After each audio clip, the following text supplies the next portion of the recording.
Mike says, Cody, I get the reverse engineering of the financial freedom number, but how do you adjust when you don't hit your goals or are growing slower than you projected?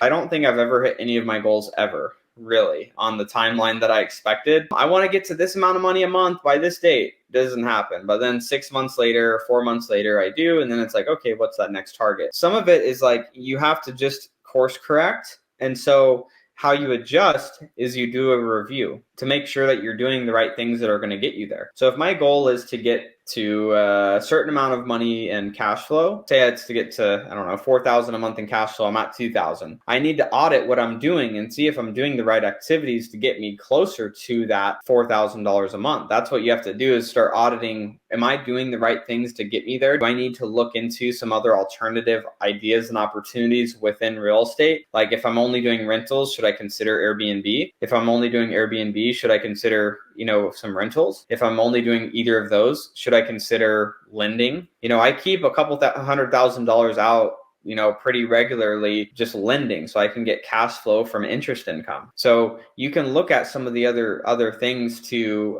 help you get there. Your vision should stay your vision, but the how of how you're getting there, you have to audit. If I'm needing to acquire 4 properties a year and I'm only acquiring 2, what activities cause me to acquire 2 a year? And how do I double those activities to acquire an extra 2 a year? And that would allow me to get to that 4 a year that I need to be at. So you have to sit down and actually start auditing the activity that you're doing if you're not getting there on the timeline. The vision stays the same, 4,000 a month, right? But the actions and the timeline may adjust a little bit. Is this too aggressive of a goal and I need to adjust? That's what I do. I'll be the first to say every goal I ever set, it always takes longer than I thought.